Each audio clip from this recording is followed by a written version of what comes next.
Hello बच्चे लोग, एक बार फिर से स्वागत है आपका द वाइट बोर्ड चैनल पे। मेरा नाम है सागर सक्षम और आज की इस वीडियो में मैं आपको बताने वाला हूँ दो रेखाओं के बीच का कोण कैसे ज्ञात करते हैं उसके बारे में। तो ये क्वेश्चन जो है वो हमारा class 11 chapter 10 exercise 10.3 question number 9 and 10 दोनों डिस्कस करने वाले हैं। क्वेश्चन नंबर 9 जो है वो हमारा ये दो रेखाओं के समीकरण हमारे पास में और इनके बीच का कोण ज्ञात करना है हमें। और क्वेश्चन नंबर 10 हमारे पास में है कि दो बिंदु है, इन दोनों बिंदुओं से। अब क्वेश्चन नंबर 10 बाद में देखते हैं, 9 को पहले करते हैं, तो बाद में डिस्कस तो कर ही लेंगे उस पर। और दोनों को साथ में क्यों लेके आ रहा हूँ मैं, दोनों को साथ में क्यों बताने वाला हूँ, क्योंकि उसका भी रीजन है, वो आपको वीडियो देखते देखते ही समझ में आ जाएगा। तो आते हैं इस पे। देखो दो समीकरण है रेखाओं के हमारे पास में और इन दोनों समीकरणों से हमें रेखाओं के बीच का कोण ज्ञात करना है। तो रेखाओं के बीच का कोण ज्ञात करने के लिए हम एक तरीका जो यूज करते हैं उसके लिए आपको मैं कुछ बताता हूँ कि रेखाओं के समीकरण ज्ञात करने के अलग अलग तरीके हैं। जब आपने 10.1 पढ़ा था, 10.2 पढ़ा था, तो उसमें आपने देखा था अच्छे बहुत सारे तरीके थे और अलग अलग, मतलब अलग चीज कुछ दिया हुआ तो उसका अलग फॉर्मूला अलग तरीके से निकलेगा। सीधे सीधे अगर आपको दो बिंदु दिए गए हैं तो उसके हिसाब से हम फॉर्मूला रेखा का समीकरण निकाल सकते हैं। अगर एक बिंदु दिया है और एक बिंदु का निर्देशांक दिया, एक रेखा की ढाल दी हुई है, उससे हम निकाल सकते हैं। अगर दो बिंदु दिए हुए हैं और ढाल दिया, उससे अलग निकाल सकते हैं। अगर बिंदु दिया हुआ है, रेखा की ढाल दी हुई है और मतलब अलग अलग तरीके से हम निकाल सकते हैं, ये बात तो कंफर्म है। तो हम यहाँ पे क्या कर रहे हैं, एक ऐसा चीज देख रहे हैं जैसे कि अगर रेखा का समीकरण आपका इस रूप में मिल जाए, y बराबर mx प्लस सी। अगर इस रूप में आपको रेखा का समीकरण मिलता है, दोनों रेखाओं के समीकरण, एग्जाम्पल के लिए जैसे मान लो पहली रेखा का समीकरण ये है y बराबर m1x प्लस सी वन और दूसरी रेखा का समीकरण y बराबर m2x प्लस c2। ये दो अलग अलग रेखाओं का समीकरण हैं आपके पास में पहले से ही। तो tan थीटा बराबर जो होता है ना, tan थीटा बराबर वो होता है मोड में m1 माइनस m2 बटा में 1 प्लस m1 इंटू m2। तो इस फॉर्मूले से हम क्या करेंगे, tan थीटा की वैल्यू निकाल लेंगे और tan थीटा की वैल्यू निकालने के बाद हम क्या करेंगे, थीटा निकाल लेंगे, तो हो गया बीच का कोण। इन दोनों रेखाओं के बीच के कोण निकालने का आराम से इस फॉर्मूले पे रख के हम निकाल सकते हैं, ठीक है। अब एक और चीज यहाँ पे देखोगे, ये जो मोड में है इसकी वजह से अगर आपको कभी m1 की जगह m2 लिख दो, m2 की जगह m1 लिख दो, तो उससे फर्क नहीं पड़ेगा, क्योंकि मोड के अंदर में माइनस वाला, जब मोड खुलता है तो माइनस वाला प्लस हो जाता है। और वैसे भी आप m1 मान लो कि दो अलग अलग रेखा हैं, तो किसको m1 माने किसको m2 माने, वो भी तो डिपेंड करेगा ना कि हम किसको मान रहे हैं, क्या मान रहे हैं। वो भी अलग अलग बच्चे अलग अलग मान सकते हैं, तो आप कुछ भी मानोगे आपका आंसर हमेशा सेम आएगा। इस वजह से इसको किस में रखा जाता है, मोड में रखा जाता है। तो अब देखो, या तो आपको रेखा का समीकरण इस रूप में मिल जाए, दोनों रेखाओं का समीकरण, और अगर इस रूप में ना मिले तो हम क्या करेंगे, तो इस रूप में बदल लेंगे ना। तो चलो इस रूप में पहले बदलते हैं। पहले इस रेखा को समीकरण, दो समीकरण है हमारे पास में, उनको देखो, उन पे फोकस करो। पहला समीकरण है हमारा √3x प्लस वाई बराबर 1। अब ये कहीं से भी y बराबर mx प्लस सी के रूप में तो नहीं दिख रहा, अभी नहीं दिख रहा फिलहाल। तो इसको बदलने के लिए हमें y इस साइड में चाहिए, बाकी सब उस साइड में चाहिए। तो उस साइड में ले चलो सबको, तो हमें मिलता है y बराबर 1 माइनस √3x। अब ये देखो, अब कुछ कुछ y बराबर mx प्लस सी जैसा कुछ कुछ तो लग रहा है कि है। तो चलो और अच्छे से करते हैं इसको। तो y बराबर रूट में -3x और प्लस में 1। तो अब देखो, तो आपको ये y बराबर mx प्लस सी जैसा कुछ कुछ दिखेगा। तो m क्या आ रहा है आपका, अगर मान लो कि इसको हम m1 मान ले, तो m1 क्या आ रहा है हमारा, माइनस में √3। तो हम पहले से ही नोट करके चलते हैं, m1 हमारा माइनस में √3 है। दूसरे समीकरण पे आते हैं कि दूसरा समीकरण क्या है हमारा। दूसरा समीकरण है x प्लस √3y बराबर 1। इसको भी हम y बराबर mx प्लस सी के रूप में अगर बदलने की कोशिश करें तो हमें क्या मिलेगा, तो इसको इस साइड में रहने देते तो वो उधर जाके माइनस हो जाएगा, हमें मिलेगा √3y बराबर माइनस x प्लस 1। अब फिर से वही y बराबर माइनस में 1 बटा √3x और प्लस में 1 बटा √3। अब इसको भी देखो तो ये भी आपको y बराबर m2x प्लस c2 के रूप में दिख जाएगा। इसको c1 ले लो, हालांकि c1 c2 की जरूरत हमें नहीं पड़ रही है यहाँ पे, लेकिन अगर किसी में जरूरत पड़ेगी तो देख लेंगे। अभी फिलहाल यहाँ देखो m2 की वैल्यू हमें मिल रही है, यहाँ से m2 की वैल्यू क्या मिले, 1 बाई माइनस में 1 बाई √3। तो m1 की वैल्यू मिल गई, m2 की वैल्यू मिल गई, और इसको हमने y बराबर mx प्लस सी, दोनों समीकरणों को हमने y बराबर mx प्लस सी के रूप में बदलने के बाद m1 m2 की वैल्यू जब निकाल लिया, तो दोनों रेखाओं के बीच के कोण का जो टेंजेंट होता है, यानी कि tan थीटा जो होगा हमारा, वो क्या होगा, मोड में m1 माइनस m2 बटा में 1 प्लस m1 इंटू m2। तो चलो इसमें रखते हैं, वैल्यू निकालने की कोशिश करते हैं। तो m1 की वैल्यू थी -√3, m2 की वैल्यू माइनस में 1/√3। तो चलो कैलकुलेट करें अब हम लोग। tan थीटा बराबर माइनस में √3 माइनस ये वाला और फिर माइनस माइनस प्लस हो जाएगा तो प्लस में 1/√3 बटा में 1 प्लस m1 इंटू m2, यानी कि इन दोनों का गुना होगा, दोनों माइनस में ही है। √3 से √3 कैंसिल हो जाएगा क्योंकि गुना हो रहा है, और माइनस माइनस भी गुना होकर प्लस हो जाएगा, बटा में बचेगा सिर्फ 1। तो चलो अब इसको कैलकुलेट करें। अब आगे हमारे पास में है tan थीटा बराबर -3 प्लस 1 बटा 2√3। मोड में थोड़ा और कैलकुलेट करते हैं तो मिलेगा हमें tan थीटा बराबर ये -2 बटा 2√3, 2 से 2 कैंसिल, बचा हमारा क्या, बचा हमारा tan थीटा बराबर 1/√3। अब tan थीटा बराबर 1/√3 है तो tan में किसका वैल्यू, ऐसे देखो एक और चीज़, यह जो था ना, इसका व्यापक नियम के हिसाब से अगर हम जाते हैं तो कुछ और भी वैल्यू, ऐसा वैल्यू आता है जो हमेशा सही हो, लेकिन हम यहाँ पे व्यापक वाला नहीं देखेंगे, हम सीधे से समझेंगे कि tan में किसका वैल्यू 1/√3 होता है। तो tan में tan 30 का वैल्यू, tan 30 का वैल्यू हमारा 1/√3 होता है। तो tan थीटा बराबर हमारा 1/√3 की जगह हम tan 30 डिग्री लिख सकते हैं।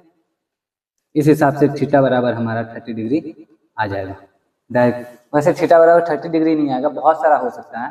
कितना सारा हो सकता है, आप 360 जोड़ते चले जाओ उतना हो सकता है। लेकिन हम क्या कर रहे हैं, हम सिंपली बस ये बोल रहे हैं कि सबसे छोटा कोण जो बन सकता है वो हमारा 360 के कम वाला, वो 30 डिग्री है। तो हम 30 डिग्री मान के चलेंगे, क्योंकि आपको मालूम होना चाहिए कि जैसे यहाँ पे आपको 30 डिग्री का कोण बनाओ, ठीक है, या फिर इसके साथ में आप 390 डिग्री का कोण बनाओ, बनेगा तो हमेशा यही ना।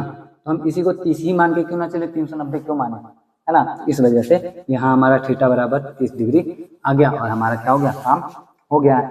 तो पहला क्वेश्चन हमारा क्वेश्चन नंबर 9 जो था वो तो सॉल्व हो गया। दूसरे क्वेश्चन पे फोकस करते हैं। दूसरा क्वेश्चन क्या है, क्वेश्चन नंबर 10। अब इसको मैंने बोला था कि दोनों क्वेश्चन साथ में क्यों बता रहा हूँ, क्योंकि इसमें भी अभी जैसे इसको मैंने y बराबर mx प्लस सी के रूप में बदला था ना, अभी ये जो समीकरण है हमारा, इसको भी हम y बराबर mx प्लस सी के रूप में बदलेंगे, देखेंगे कितना आता है। तो बदल रहा था इसलिए मैंने सोचा कि उठा लेता हूँ, इसमें डाल लेता हूँ इसी वीडियो में। वैसे भी वीडियो में आजकल एक ही 2 क्वेश्चन हो पा रहा है, तो 2 क्वेश्चन होगा तो भी जल्दी वीडियो हमारा खत्म होगा। तो देखो यहाँ पे 2 रेखाओं की बात हो रही है। एक रेखा जो है जो इससे इन दोनों बिंदुओं से होकर जा रही है, और दूसरी रेखा है जिसका समीकरण हमारे पास ऑलरेडी ये है। तो सबसे पहले ये इन दोनों बिंदुओं से होकर जाने वाली रेखा, और दूसरी रेखा ये जिसका हमारे पास में समीकरण है, ये दोनों एक दूसरे के लंबवत हैं। लंबवत है मतलब कि अगर जैसे मान लो यहाँ पे एक बिंदु बना दूं मैं H और 3,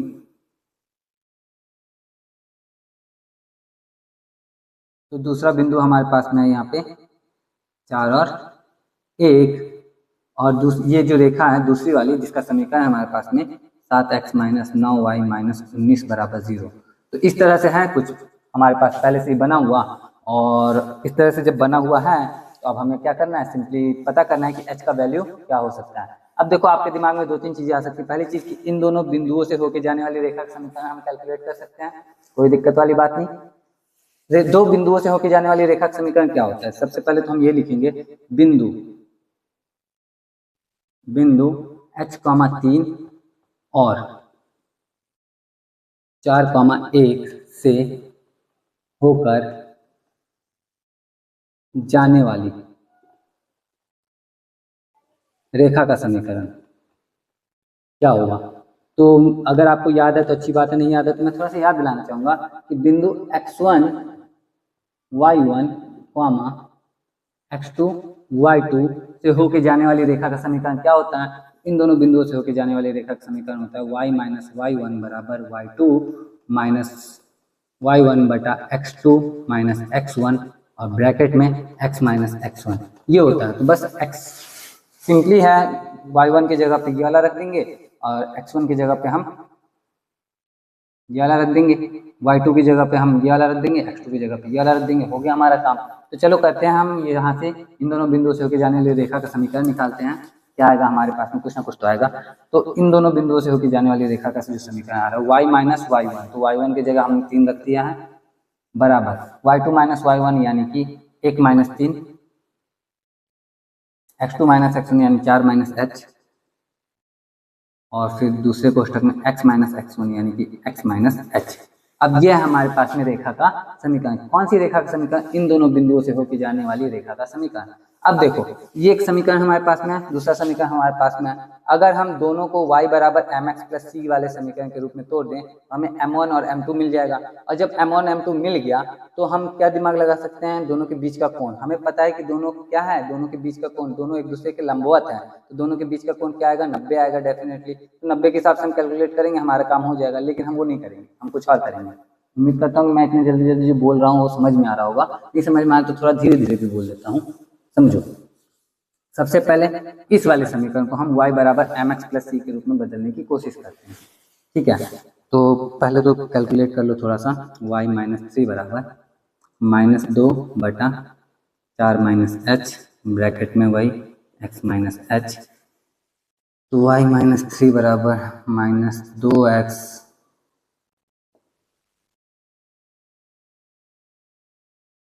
माइनस 2x बटा, इसको 4 माइनस h ही रहने देते हैं अभी, माइनस में ये माइनस माइनस हो जाएगा प्लस 2h बटा 4 माइनस h। दोनों में से x को अगर हम हटाएं तो हमें मिल, x क्यों हटा रहे हैं, 3 को भी उधर ही भेज दो, तो y बराबर हमें मिल जाएगा क्या, माइनस 2x प्लस 2h बटा में 4 माइनस h तो है ही, प्लस में 3 भी हो जाएगा। और अच्छे से कैलकुलेट करो थोड़ा सा, minus 2x plus 2h plus 4 3 12 minus 3h बटा में 4 माइनस h। थोड़ा और कैलकुलेट करो, y बराबर माइनस में 2h और 3h plus minus minus minus में h प्लस 12 बटा 4 माइनस h। y बराबर माइनस 2 बटा 4 माइनस h x प्लस में 12 माइनस h बटा 4 माइनस h। अब देखो ये पूरा का पूरा हमारा y बराबर m1x प्लस c1 इसके रूप में आ गया है, जहाँ पे m1 हमारा इतना आ रहा है, m1 हमारा इतना आ रहा है। तो इस वाले समीकरण को हमने क्या किया, y बराबर mx प्लस c के रूप में बदल दिया, जिसमें हम m1 नोट कर लेंगे। m1 सिर्फ नोट करेंगे, c की हमें जरूरत यहाँ पे नहीं है। तो m1 हमारा कितना आ रहा है उसको नोट करके रखते हैं, m1। अब अभी पिछले ही क्वेश्चन में हमने m1 और m2 का क्या किया था, पता किया था, tan थीटा बराबर वाला फॉर्मूला लगा के। सेम इसमें भी करने वाले हैं, लेकिन इसमें थोड़ा सा अलग ट्विस्ट यूज करने वाले हैं, वो ज़्यादा इजी पड़ेगा हमें। तो m1 बराबर हमारा आ रहा है क्या, माइनस में 2 बटा 4 माइनस h। तो इसको हम इस तरह से भी लिख सकते हैं, 2 बटा h माइनस 4, ये भी लिख देंगे, हमारा काम तो हो ही जाएगा। m1 हमारे पास में है। अब आते हैं दूसरे समीकरण पे, जो m2 हमें निकाल के देगा। तो m2 निकालते हैं हम थोड़ा सा यहाँ पे, इस वाले समीकरण पे आओ, 7x माइनस 9y माइनस 19 बराबर 0। अब ये समीकरण तो हमारा ax plus by plus c बराबर 0 के रूप में है। तो इसको हम क्या करेंगे, तो इसको भी हम y बराबर mx प्लस c के रूप में बदलेंगे, जिससे हमें m2 मिल जाए। तो चलो बदलने की कोशिश करते हैं थोड़ा सा। तो ये हो गया हमारा 9y बराबर 7x माइनस 19, y बराबर हो जाएगा 7 बटा 9x माइनस 19 बटा 9। सिंपली ये y बराबर m2x प्लस c2 के रूप में आ चुका है, और m2 बराबर हमारा कितना हो गया, 7 बटा 9। m1 मालूम है, m2 मालूम है, काम खत्म हमारा। अब देखो हम यहाँ पे चाहें तो tan थीटा की जगह tan 90 रख सकते हैं। क्यों, क्योंकि हमें पता है दोनों जो है, दोनों के बीच का कोण कितना है, 90 है, और यहाँ पे फिर वही tan 90। अच्छा tan 90 का वैल्यू कितना होता है बताना जरा। एक कहावत था ना कि you are the sin 90 whom I liked क्यों बोल रहा हूँ, लाइक बोल देता हूँ, आप लोगों को काम आ जाएगा कभी। whom I like tan 90, पता नहीं आपको पता है ये कहावत कि नहीं पता है, तो नहीं पता है तो देख लेना, उस हिसाब से 1090 की वैल्यू बताओ क्या हो सकती है। तो 1090 की वैल्यू अगर हम यहाँ पे रखेंगे तो जो आएगा हमारा वो हमारी हेल्प नहीं करेगा वैसे कर, उसके उससे उससे ज़्यादा आसान हमारे पास में है। ओ यार सिर्फ मैंने मिटा दिया, क्या था 7/9 था ना, एक बार देख लेता हूँ। 7/9, हाँ तो M2 बराबर हमारा क्या था 7/9। हम यहाँ पे सीधे सीधे टेक्निक यूज करने वाले हैं कि जब दो रेखाएं एक दूसरे पे लंब होती हैं तो उनकी जो ढाल का गुणनफल होता है वो -1 आता है। बस यही टेक्निक यूज करेंगे, हमारा काम हो जाएगा। तो इनका जो ढाल है, पहली रेखा की ढाल इतना जो कि M1 था, दूसरी रेखा की ढाल इतनी है, इनका जो गुणनफल होगा वो -1 होगा। हम ये यूज करेंगे, हमारा काम हो जाएगा। तो 2/h-4 गुणा 7/9 बराबर, यानी कि M1 × M2 बराबर -1 आता है। तो ये भी बराबर में -1 आएगा। दो लंब रेखाओं का जो प्रवणता होता है उनका गुणनफल -1 आता है इस हिसाब से।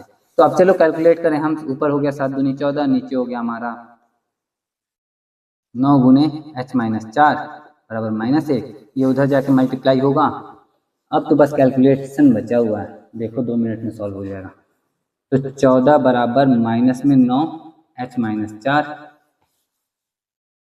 14 बराबर -9h और माइनस माइनस प्लस 9 चौके 36। अब ये 9h माइनस में तो इधर आके प्लस में हो जाएगा, उधर जाके माइनस में हो जाएगा। तो 9h बराबर हो जाएगा 36 - 14। अब 9h बराबर 36 में से 14 गया तो हो गया हमारा 22। h बराबर आ गया हमारा 22/9। तो इस तरह पूरा कैलकुलेट करने के बाद हमारा h का जो वैल्यू आया है वो आया 22/9। इतनी लंबी वीडियो बना दी छोटे से क्वेश्चन को समझाने में। होप करता हूँ कि आपको अच्छे से समझ में आया होगा। अगर आया तो कमेंट करके बताना जरूर। बाकी नहीं आया है, वीडियो देखा नहीं देखा मुझे क्या पता थोड़ी चलता है। तो देखो तो बता देना, बस नहीं बताओगे तो भी कोई बात नहीं है। वीडियो को बस लाइक कर देना, उतना काफ़ी होगा मेरे लिए। बाकी आज की वीडियो के लिए इतना ही है। मैं मिलता हूँ आपसे नेक्स्ट वीडियो में, नेक्स्ट सैटरडे। और टिल देन अपना ख्याल रखना, अच्छे से पढ़ाई करते रहना। जय हिंद।